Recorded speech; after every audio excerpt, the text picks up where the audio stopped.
Welcome to this edition of the Phil Taylor Jones Show. Once again, I'm your host, Phil Taylor Jones. And today we're going to be talking about the tale of two women. The first woman I'm going to speak of, her name is, took a few notes here this time because this subject is really sickening on all levels. Alexis Acker. Now, she's a young white woman, 18 years of age, about a week or so ago, was slammed to the floor with such a force that it knocked out a couple of her teeth, busted her lip, gums, and all that sort of thing. Now, the police were called to her home because she allegedly was brandishing a gun and she was acting very erratic. So they took her to jail. This officer that was having the altercation with her, I guess, was treating her in her state unfairly, and not necessarily in her state, in anyone's state, because we know how some of these rogue cops can act. In result, while she was handcuffed and sitting in the chair, I guess he was mouthing off to her or whatever have you, and she kicked him, at which time he picked her up. I think she weighed all of about 98 pounds, and hurled her to the floor with such a force as to do all of this oral damage. Also, a week or so ago, there was a young black woman who was driving down the street or freeway, and her name is Sandra Bland. She was pulled over because she allegedly didn't properly signal a lane change. The police officer got out of his car, walked up to her car, and started, shouting at her, what have you. And obviously Sandra was a little agitated by that, and he so noted, and she said, yes, I'm agitated. You pulled me over for what purpose? And now, in essence, you're flying in my face, and I guess I'm supposed to be happy about it? No, I'm very agitated. She wasn't raising her voice to him. She just let him know that she didn't appreciate what was being done. Now, this new footage came from the dash cam of his car, because it was stated that some of the videotape, I guess from his body cam or what have you, had been edited. So this was some new tape that came out. In his original video, there was nothing of a cigarette or nothing of him saying that he was going to light her up.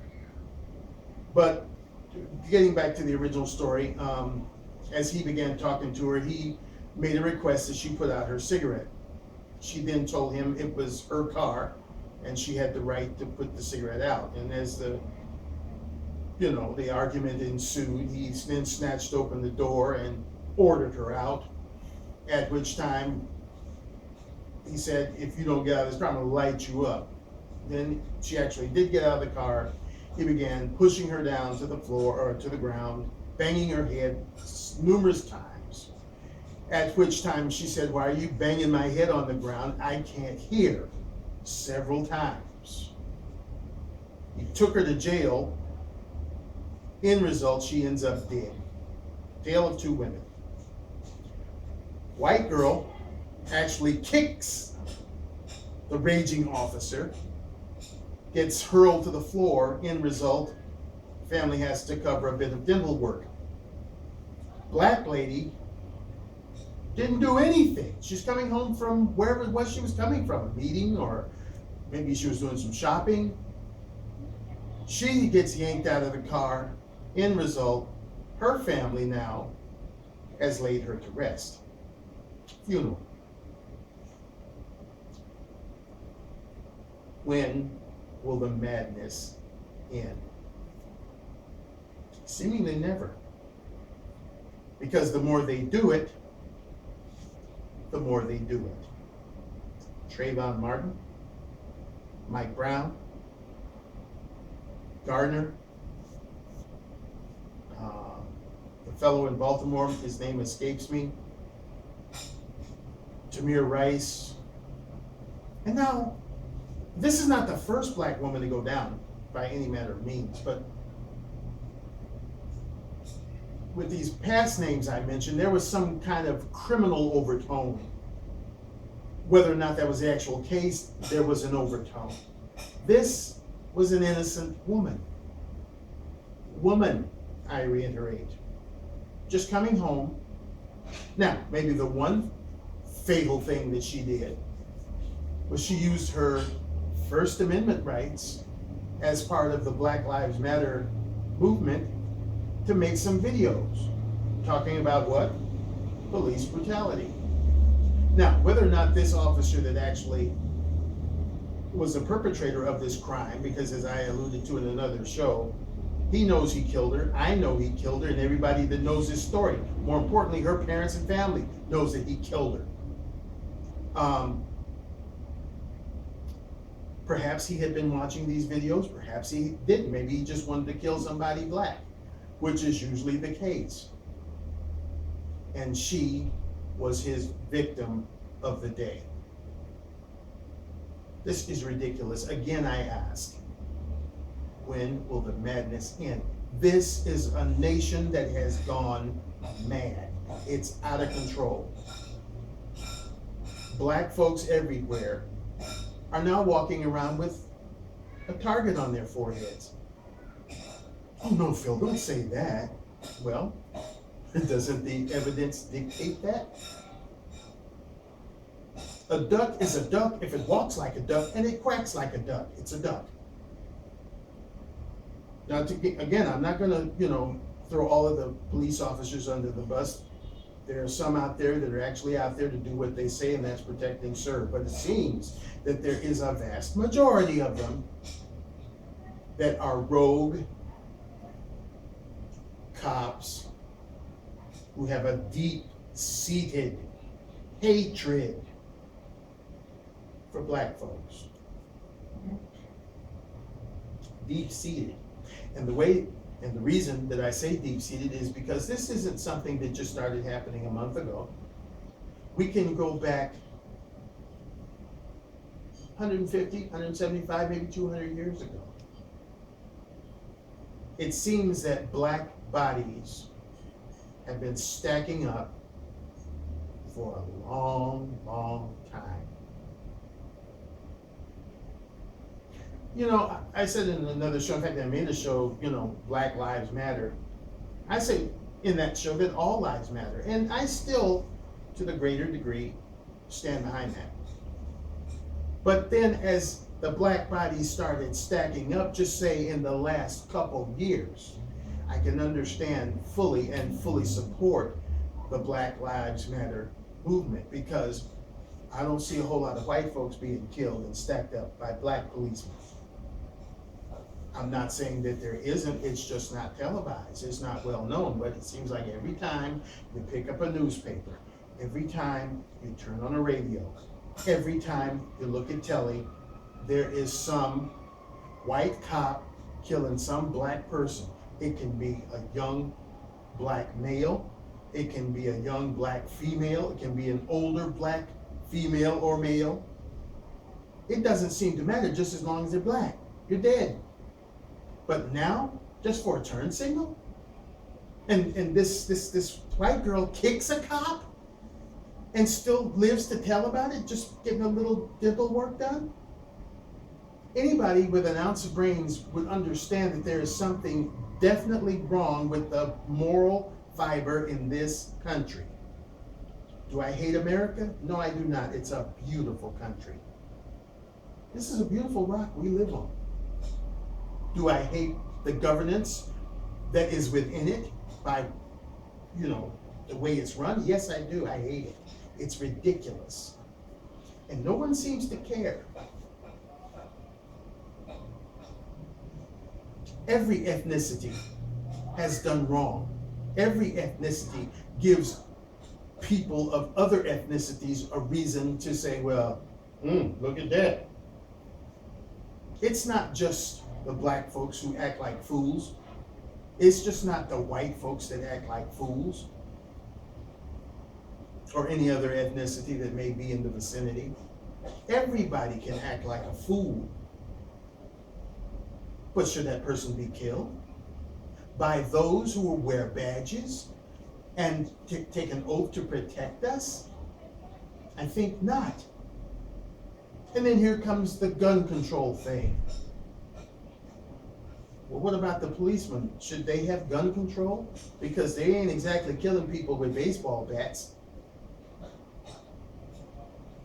I'ma light you up. For what?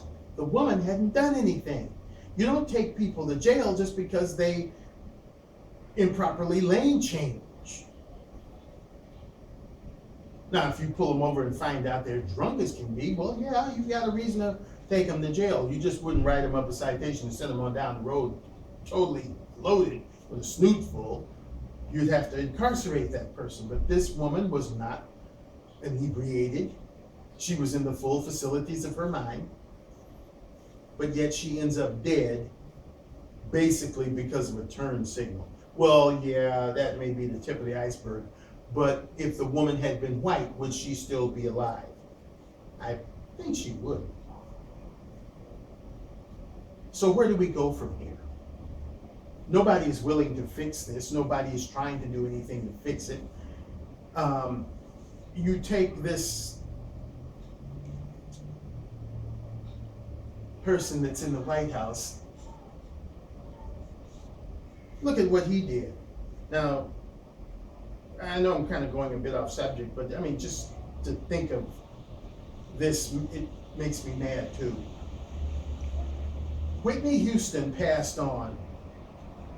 He lowers the flag, half-staff. Now, you know, not to impugn the woman or demean her in any way. She has loved ones out there too, but it's a known fact that she had a problem with drugs. And I'm not just talking taking a little puff of pass of marijuana, I'm talking about the heavy stuff. And she died. Okay, I'm sorry that she died. He lowers the flag at half-staff. 5 servicemen get brutally blown away by a terrorist, which he still is not admitting to that person being a terrorist, at least not at the time of this recording. And just now he decides to lower the flag after pressure. So that shows you what kind of mentality we're working with in the White House. He has technically done nothing for black folks, but then on every turn he feels that he can lecture them as to how to behave or how to act. Practice what you preach, pal. There has never been such a resurgence, if you will, of this hatred towards black people. Black people are the most hated people in the United States of America. Even muzzies are held in higher regard. Because when is the last time you heard about a police going around blowing a muzzy away? Please forgive the noise. The city is doing some kind of maintenance or what have you. So that's what that scraping and pounding is you've been hearing. So yeah, that puts black folks on a very low scale. That's why they're constantly being buried. They're getting shot up in churches. They're getting yanked out of their cars by police officers. There are white supremacists that are going around killing black folks. So there needs to be an education process. Not only an education process, but there needs to be a whole tide change when it comes to black people. It's always been the cornerstone of telling that white folks rule the airwaves. Oh yeah, there have been a couple of black shows on, but they're minuscule when it's compared to the shows that white folks run. Take a look at your telly during commercials or some of your favorite shows. If there's a commercial about salad dressing, they can have a whole picnic table loaded with white folks, and then maybe in the middle you might see one black person. Even diaper commercials, you know, there's like 2 or 3 white babies and there's one black one. The Price is Right. Now, I was even on The Price is Right back in '77. I haven't really watched it that much since Drew Carey took it over. I was a Bob Barker fan. I met Bob Barker when I was on the show. He's a very friendly person, and I liked him. Not to say that Drew Carey isn't friendly, I just don't know the guy, and so therefore I don't watch the show. But when I was watching, more than likely during the week, you could count at least 4 lily white shows where they had nothing but white contestants. And then maybe that 5th show, they would call one black person down. As much as I watched it, I had never, and probably will never see, an all-black show where they call only one white contestant down. Think about it. Check it out. It's in every bit of culture that you see. However, when they do put black folks on the TV, they make them stupid. They make them act like fools, clowns. They're either rapping, or they're prostituting, or they're pimping, or they're stealing, or they're doing something horrible. There have been a few instances in a few shows where black folks have been put in, a more favorable light, if they get it. Your soap operas, your police shows. Well, yeah, there might be a lot of black folks in there because they need somebody to commit the crimes. They may have one black detective, or maybe even 2. But white America far outshines black America on telly. And young men, touch on that, young black men that are growing up, who are their role models? Who are the people they want to emulate? Even down to your superheroes, every one of them is white. Where's a black superhero? Superman? White man. Batman? White man. Aquaman? White man. Spider-Man? Well, when he pulls his mask off, Peter Parker is a white man. Wonder Woman? White girl. Supergirl? White girl. We don't even have any superheroes to look up to. The only person that maybe a black person can look up to is a rapper or a sports figure or something like that. Are there prominent black doctors? Of course there are. Are there prominent black politicians? Of course there are. You're supposed to have one in the White House, although he's not what I would call black. He's a mix-up, and boy is he mixed up. So there's not a lot out there for black young men to emulate. Then this fakakta government of ours, they're so busy beating on the tom-toms and taking care of foreigners that what little after-school programs or other cultural programs that possibly young black men could be involved in, the funding for it is dried up. Why? Because you're taking money over, trying to make sure your foreigners are all taken care of. So our black young men fall right through the cracks. Is it an excuse? No, because there are a lot of young black men that have been socioeconomically challenged, that have risen to great heights and have done great things. But everybody doesn't have the same mentality. Everybody doesn't have the same drive. So to pick up the slack for those that don't, it would be good if we had something for people to fall into other than a bad crack. Doing bad crack. Creative writing, doing something to help the community and therefore helping yourself. We need things of that sort, but no, we're too busy putting our resources in other places. We should be putting our resources into police officers that are out there to do the job, not to commit what my brother refers to as a genocide of black folks. Slogans. When I was involved in that accident, my insurance company said, "Did you call the police?" I started to say, lady, I'm a black person. That last thing I want to do is call the police. They'd probably come out there and kill me for calling them. And that's a sad state of affairs that I would even have to think that way. But what other way must I think when all you hear is constant laying to rest of black folks? Reason, not cancer. Reason, not even diabetes that they're so gung-ho over. Reason, not because of heart failure. Reason, not because they just dropped dead of natural causes. Reason, getting killed by the police. Something has to be done, because if you look at the case of Sandra Bland, the woman did nothing wrong. Even if she did change lanes without signaling properly, is that a reason to kill her? So what's it going to be next? You're walking down the street, just walking, not doing this. You're just walking down the street normally, and a cop, just because you have to be black, pulls you over. Why were you walking down the street? To get to the destination I'm trying to go to. Bam, you're dead. Now, a lot of you will sit up there and scoff at that. Oh, yeah, right. Phil, you're just exaggerating. No, I'm not. Look at Miss Bland.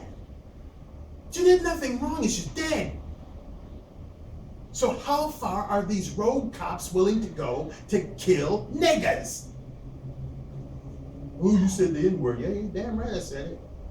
Because that's the mentality by which they use, obviously. They wake up, strap on the old gun, start up the old charger. I'm hunting niggas. Oh, there's one. Bam! You're dead. Oh, well, I thought they were trying to threaten my life. My life felt threatening, but you shoot the person 8 times in the back.